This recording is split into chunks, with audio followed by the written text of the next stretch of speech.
and what Balaam, son of Beor, answered. Remember your journey from Shittim to Gilgal, that you may know the righteous acts of the Lord. With what shall I come before the Lord and bow down before the exalted God? Shall I come before him with burnt offerings and calves a year old? Will the Lord be pleased with thousands of rams and 10,000 rivers of oil? Shall I offer my firstborn for my transgression, the fruit of my body for the sin of my soul? In other words, what Micah is saying is, you people have been upset because you think that God is not here with you. He's not taking care of you. But God is saying, hey, why should I? Here's the lesson of history. I took care of you. I brought you out of slavery. I've been with you. And I had simple requirements, and yet you come and say, well, do we have to give our firstborn? Do we have to give thousands? He has showed you, O man, what is good. And what does the Lord require of you? To act justly, and to love mercy, and to walk humbly with your God. Here's a blueprint that can help us determine just where our church is located. 3 things are required to please God. The first, and I'm going to go in reverse order, is to walk humbly. Walking humbly is an internal focus. It addresses the spiritual lives of those of us who are coming to church. It's about how we are seeking the Lord, how we're worshiping, our attempts to become devoted followers. For instance, how well are we fulfilling Paul's admonition in Philippians 2, chapter 2, verse 12, when he says, work out your salvation with fear and trembling. That is walking humbly with God. And it's not talking about earning our salvation. We can't do that. We can't work for our salvation. But it's talking about renewal and regeneration. It's talking about what happens after justification. The term that comes up called sanctification. Setting ourselves apart. Following what Jesus says. Being obedient. It's consciously appropriating and demonstrating by our behavior that we are desiring to be followers of God. And most churches are doing this well. Most churches are doing everything they can to help people worship and to walk humbly. But very few churches are moving beyond that to loving mercy and acting justly. Loving mercy. That's when we as a church begin to address the individual symptoms of those outside the church. Loving mercy moves us from being internally focused to externally focused. Instead of being focused on what we need and what we want, it's what's needed out here. Here's what we have to realize. Christ didn't come into our lives to make us better. Now, that might not sound right, but it's true. He didn't come into our lives just to make us better.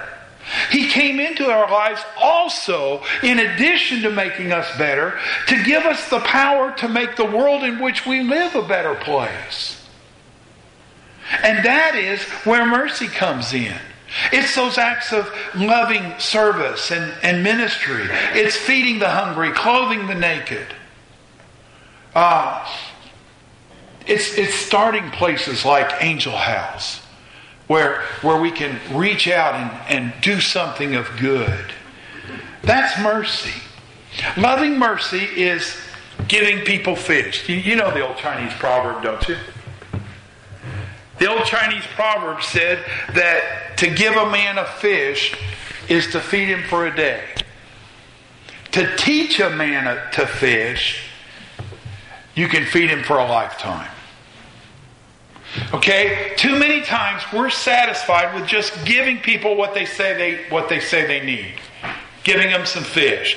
And we'll even dig deep into our pockets to meet what they need for their daily sustenance. And sometimes when we do that, I hate to use the word we get burnt, but it doesn't come out the way we hoped it would. Doug saw one of the elders up at Martinton and I one night. we had a guy that he looked worn out. His story made sense. It was during the time of the hurricane down in New Orleans. And he said he was just trying to get back. He had run out of money. And so Doug and I took him down to Watsika. We got him a room in the Super 8. We got him something to eat. We went over to the gas station and filled up his tank. We didn't put cash in his hand, but we took care of the needs as they were brought to us. He was so grateful. He wanted my card so that he could repay us. Never saw the repay. Really didn't expect to. We had another case where a guy had come wanting help and we helped. He came back a second time and the story just didn't make sense. So when I checked it out, as it turns out, it wasn't right. And shortly thereafter, that particular person was arrested in Kankakee for a scam of collecting money for some kind of false fireman's fund. Sometimes doing acts of mercy doesn't yield what we had hoped for. But that's not why we do them. What's our job? To plant seeds. And I just heard this morning of a student who told her teacher that, kiddingly, I got to go back to the dark house. And when the teacher started investigating, he found out that they were living without electricity. It had been shut off. Now, there might be bad use of finances there. Don't know. But that doesn't stop the kids from suffering, does it? And so we do those acts of mercy. But acts of justice move us beyond that. Acts of justice move us into the area of not only meeting the needs, but trying to mentor and tutor and sometimes having tough love, saying no. I'm going to tell you, as a parent, the hardest thing I have ever had to do is tell one of my adult children, no, I can't help you anymore in that area because you are not being responsible with what you have. It's hard, isn't it? But we have to do what we can to help them to escape those downhill trajectories that are bringing disaster upon disaster into their lives.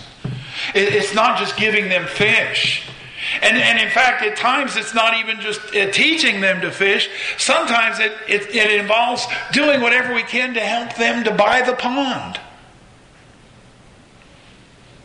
That's justice.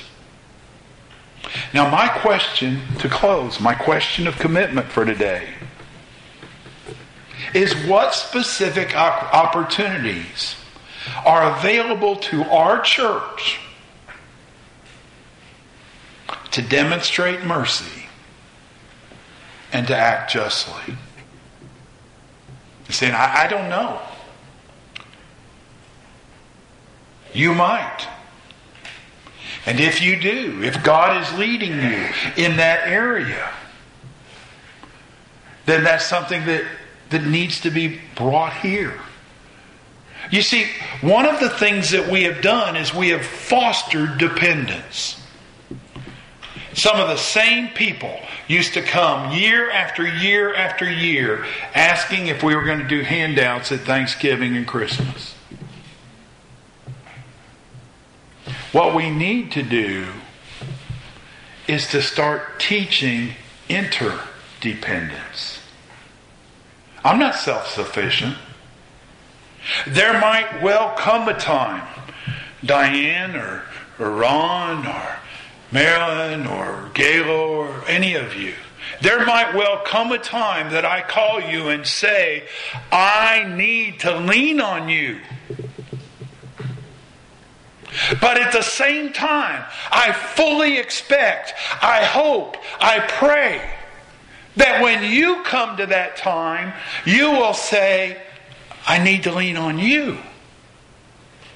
That's interdependence. So, that's where we're at. Not just telling the good news. Not just even demonstrating and loving mercy, but figuring out how we as a church can begin to work and act justly. Questions or comments?